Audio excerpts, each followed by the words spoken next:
मिका संदेष्ट्याच्या पुस्तकातून घेतलेले वाचन.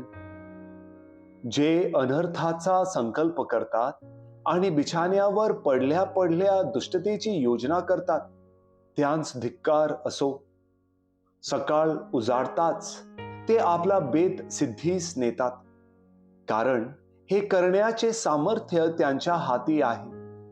ते शेतांचा लोभ धरून ती हरण करतात, घरांचा लोभ धरून ती हस्तगत करतात. असे ते माणसावर आणि त्याच्या घरावर, माणसावर आणि त्याच्या वतनावर बलात्कार करतात. म्हणून परमेश्वर म्हणतो, पहा, या वंशाचे अनिष्ट मी योजत आहे.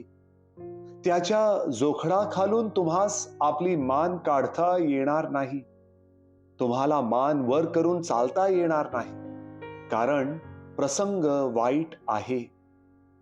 त्या दिवसात लोक तुम्हास उद्देशून बोलतील, विव्हळून शोक करतील आणि म्हणतील, सर्व आटोपले, आमचा अगदी समूळ नाश झाला.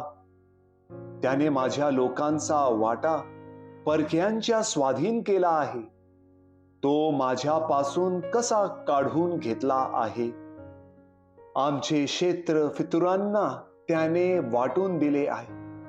ह्यामुळे चिठ्ठी टाकून सूत्राने जमीन मापण्यास परमेश्वराच्या मंडळीत तुझ्यामध्ये कोणी राहावयाचा नाही. प्रभूचा शब्द.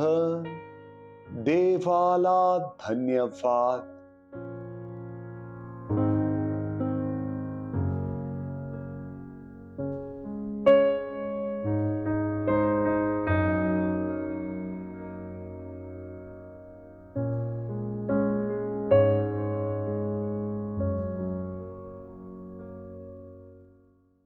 मथई लिखित पवित्र शुभवर्तमानातून घेतलेले वाचन.